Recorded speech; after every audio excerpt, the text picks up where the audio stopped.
ẹ̀yin tó mi ẹjọ́ ẹ bá ń bá wọn tiwa.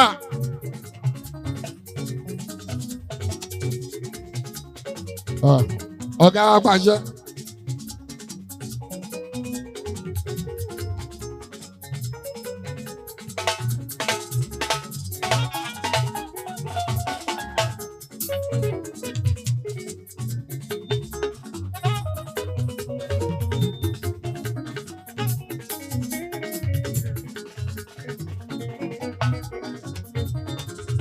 Gbogbo Maryland, Adamos, bẹ́ẹ̀ ta ló tó mú rí.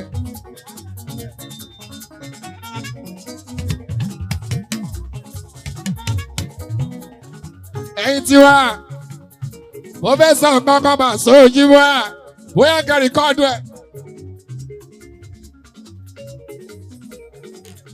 Fún gbogbo àwọn bloggers pátápátá.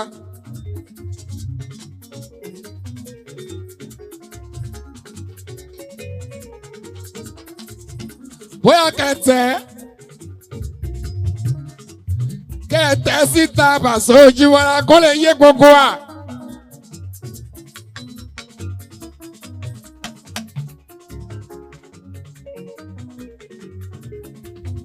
Bóyá kẹtẹ síta kó lè yé gbogbo wa bàṣọ Òjìwọ́lá pé a lè dágbo, a lè dórí stage. Káàgọ́ bẹ̀rẹ̀ sí ní kọrin gbùrùgbùrù gbàràgbàrà gbèrègbèrè kò work bẹ́ẹ̀ kò lè ṣiṣẹ́ bẹ́ẹ̀ yẹn á láti wá ń sọ làbáìkà torí ẹ ti mọ̀ wá pé àbá àkọ́kọ́ sọ topic á láti mú topic wá Òjìwọ́lá Pasuma tá a máa sọ kí gbogbo ẹ̀ tó díjó kí wọ́n ṣe pé. Gbogbo tí n bá sọ tí n bá fi ṣe topic lẹ́ máa lẹ̀mí eléré kan ló ń bá wí eléré kan ló ń bá wí ẹ jọ̀wọ́ o.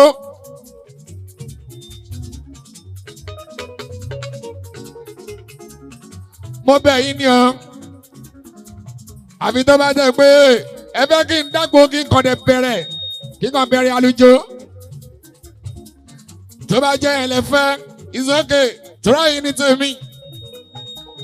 Àwọn kò ní work bẹ́ẹ̀ mi ìbáṣẹ́ yẹn lọ́rọ̀ àwọn aṣíwájú bẹ́ẹ̀ wọ́n kàn lè dágbo kàn dẹ̀ bẹ̀rẹ̀ gbàràgbàrà nǹkan kan láti wà tá a kọ́kọ́ máa sọ la bí owó ẹsẹ̀ yìí ọlọ́pẹ́ kó lè wọ́n dábàá so kì í ṣe pé káwọ́ sọ nǹkan yẹn tán kẹ́ ẹ wá gbé eléré kan ló ń bá wí ẹnìkan ló ń bá wí àlàyé kan ló ń bá wí ẹ jọ̀ọ́ o Alabi owó ẹsẹ̀ kẹsì mi.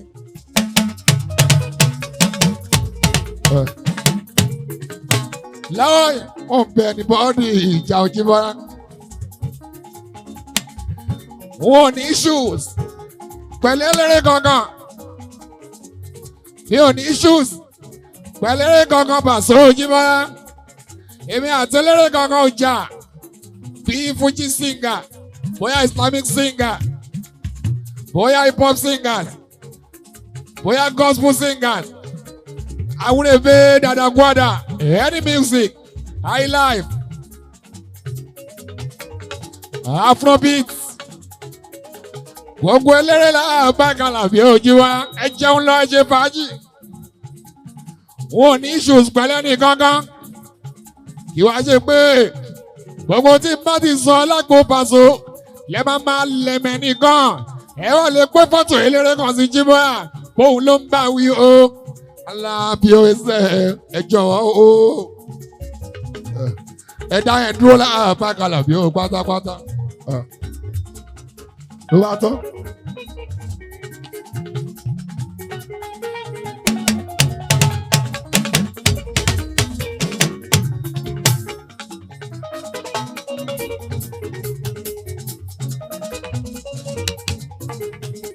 Ìyẹn dúró bẹ́ẹ̀ kúnlẹ̀ láàbákan Alabi o ló bá tán.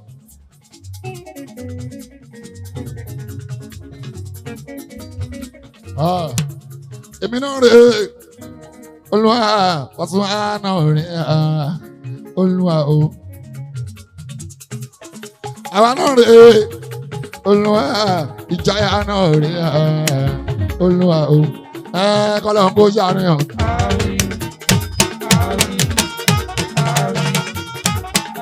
Ọlọ́run kó jà náà ilé ayé mi kò tó yóò mi rí dáadé ṣe o.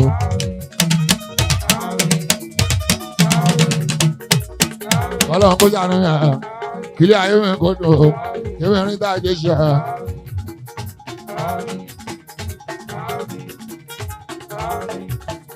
Ẹ gbọ́ rí aláwa yìí.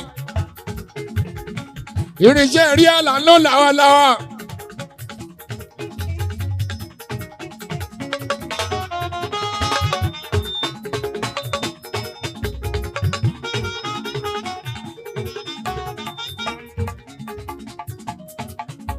Ó tọ́jọ́ mẹ́ta, Hollanda.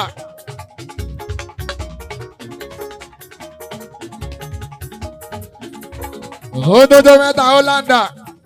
Ẹ̀yin tí wá. Gbogbo eléré pátápátá Fuji music singers, Islamic singers, gospel singers. Ẹni orin tó o bá ń kọ, tó o bá fẹ́ lórí iṣẹ́, tó o fẹ́ kí gbogbo ayé ó máa gbọ́ ẹ̀ kétékété jíbọ́lá. Real instrument, òun là ń lóye ó jíbọ́lá lọ́wọ́lọ́wọ́. Alabi òwe sẹ̀ òní wa lọ o. Ọlọ́pàá akẹ́wà jẹ́ pàṣẹ kúnlẹ́kúnlẹ́. Gbam. Kí ló ń dún yẹn? Irinṣẹ́ rí àní o. Àwa tí ganu sí la ṣe ń kéde ẹ̀fà yẹn o. Ìwọ náà lè wá láti kọ́ńfà o. Ẹ dákun ẹ gbé sókè kó lè dún ju bàrẹ́tà lọ bá so. Gbam.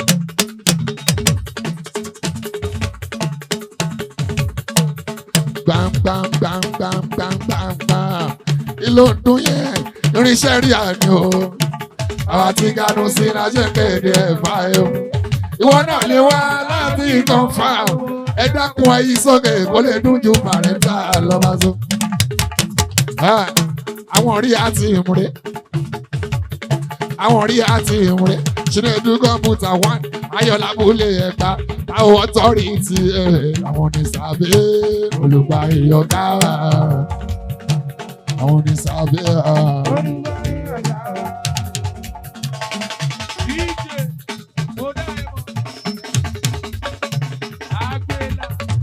àwọn ní sàbẹ̀.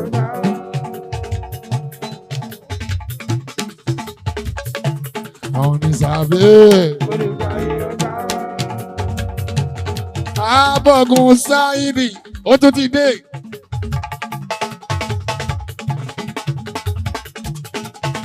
$1 million. Landlord mi. My landlord, aláṣẹ Cyborg Properties. Bá ń tọ́jú Adéọlá Múmúnì. Bá ń tọ́jú Yàyà Bátàn Adéọlá o. Kàbíyèsí oṣù. Ilé bàbá ń lo èmi ọjọ́ ṣe dán o. Ó kárí Abọ́gun bàbá olóyè. Èèyàn Alabi àmọ́ àwọn. Èèyàn bá sọ ìmọ̀lẹ̀. A ò bá wà sí láàdọ̀ mi ò ṣe òsáyé èdè ohun kí o. Èèyàn Musa ọlọ́ọ̀ta mọ̀ yó.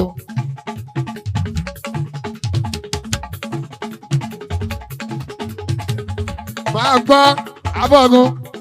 Kánáwó ní kówó tán fẹ́ni tí ò bá wọn. Àbá iná kò ní kó àwọn tó náwó fún àwẹ̀ ẹsẹ̀ ò ní náwó tán. Ẹ máa gbọ́ o, ó máa ń fọ owó bá pàṣẹ ṣeré.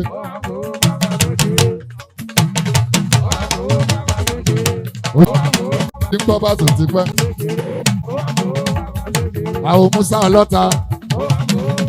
Alias Baba Paso. Àwọn àrùn sáàkì. Torí bó ti ń gbọ́ bá tún ti pẹ́. Bàbá tún ṣeré. abọ́gun kí ìyanu ó ṣẹlẹ̀ nínú ayé mi kóṣù tó parí o ọdún yìí tún ti ń lọ kára ìmọ̀ pé mo ní bàbá kí gbogbo èèyàn káwọn pé wọ́n lọ lọ́wọ́.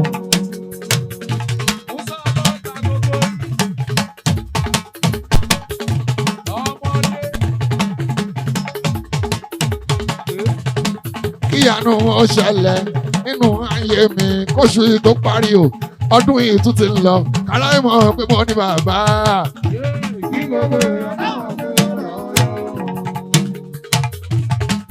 Ó jẹ́ Musa ọlọ́ta ó kárí abọ̀gún Saidi aláṣẹ Cyber property ilẹ̀ bàbá olóye ẹ bá tọ́jú díọ̀lá kábíyèsí.